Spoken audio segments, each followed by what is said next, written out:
कलापुर पहाड़ों के नीचे बसा एक छोटा सा गांव। दिन में शांत, लेकिन जब सूरज ढलता परछाइयां लंबी और भूखी हो जाती। वो कलापुर के काले राज के बारे में फुसफुसाती पुराना चतुर्वेदी हवेली। वो एक पहाड़ी पर खड़ा था, गांव को ऐसे देख रहा था जैसे कोई खूंखार राक्षस। कोई उसके पास जाने की हिम्मत नहीं करता। गांव वाले जानते थे, वो कहानियां जानते थे, खून की कहानियां, चीखों की कहानियां जो अचानक खत्म हो जाती थी, कहानियां जो उन्हें दूर, बहुत दूर रखती थीं। चतुर्वेदी परिवार। कभी वो ताकतवर थे, अमीर थे, लेकिन लालच ने उन्हें बदल दिया, उनके दिलों को काला कर दिया। कहते हैं कि परिवार के मुखिया ठाकुर विक्रम सिंह चतुर्वेदी ने एक बुरी शक्ति से समझौता किया। खून के बदले ताकत, और खून तो बहा, नौकर गायब हो गए। बलिदानों की फुसफुसाहटें गांव तक पहुंची। फिर एक रात चीखें। ठाकुर, उनकी पत्नी, उनके बच्चे सब मरे हुए मिले। उनकी हवेली उनके खून से लथपथ। साल गुजर गए, हवेली खामोश खड़ी रही, बुराई का एक सड़ता हुआ निशान। लेकिन गांव कभी नहीं भूला, न ही उन्होंने माफ किया। एक रात दोस्तों का एक ग्रुप आग के चारों ओर बैठा था। जवान, नादान, जवानी के घमंड से भरे हुए। उनमें से एक था अजय शर्मा। अपनी हिम्मत के लिए जाना जाता था। किसी ने उसे चैलेंज किया, हवेली में एक रात बिताओ, अकेले। पुराने लोहे के दरवाजे कराहते हुए खुले। आवाज अजय के अंदर तक चुभ गई। वो अंदर गया, हवा ठंडी हो गई, सड़ांध और किसी और चीज की, किसी धातु जैसी गंध से भरी हुई। डर, तेज और ठंडा, अजय के दिल को जकड़ लिया। लेकिन वो आगे बढ़ा। उसे एक कमरा मिला, एक चिमनी, धूल से भरी लेकिन इस्तेमाल करने लायक।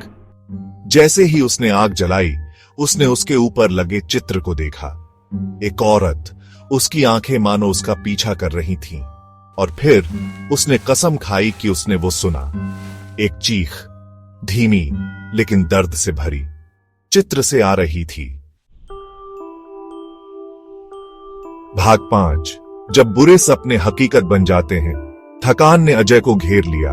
वो सो गया, बुरे सपनों से परेशान। चित्र वाली औरत चीख रही है, उसकी आंखों से खून टपक रहा है।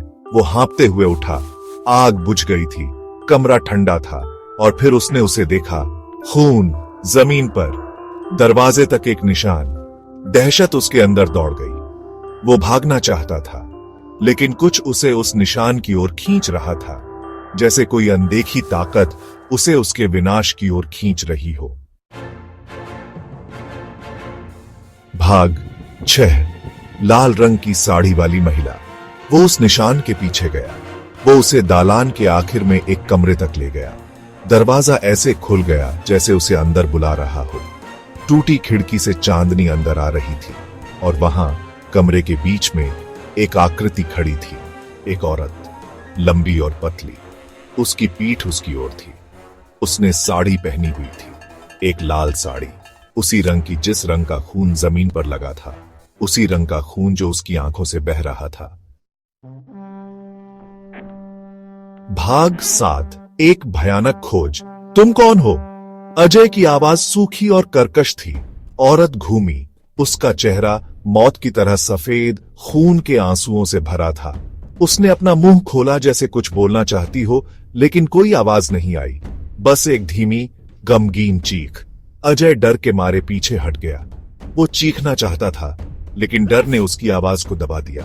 वो पीछे हट गया। उसकी आंखें उस भयानक प्रेत पर टिकी हुई थीं। तभी उसने उन्हें देखा।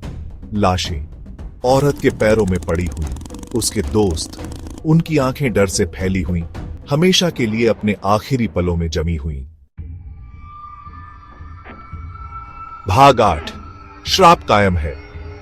सुबह के सूरज ने गांव को हल्के उजाले से रंग दिया। गांव वालों ने अजय और उसके दोस्तों को पाया, या जो बचा था उनका। उनकी बेजान आंखें खाली घूर रही थीं, पिछली रात के खौफ को दर्शा रही थीं।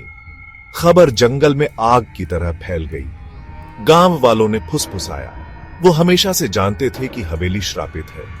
वो हमेशा से जानते थे कि चतुर्वेदी अपना बदला लेंगे। वो हमेशा से जानते थे। भाग 9, डर की विरासत। हवेली अब भी खड़ी है, कलापुर गांव को देखता हुआ एक खामोश पहरेदार। इस बात का एक भयानक रिमाइंडर कि सबसे शांत जगहों के नीचे भी अंधेरा छिपा हो सकता है। और हर साल जब हवा चलती है और परछाइयां लंबी हो जाती हैं, कलापुर के गांव वाले याद करते हैं। उन्हें चतुर्वेदी की कहानी याद आती है, उन्हें अजय और उसके दोस्तों के दुखद अंत की याद आती है, और उन्हें वो भयानक सच्चाई याद आती है, कुछ दरवाजे बंद ही रहने चाहिए, कुछ राज दबे ही रहने चाहिए, और कुछ जगहों को यूं ही छोड़ देना ही बेहतर है।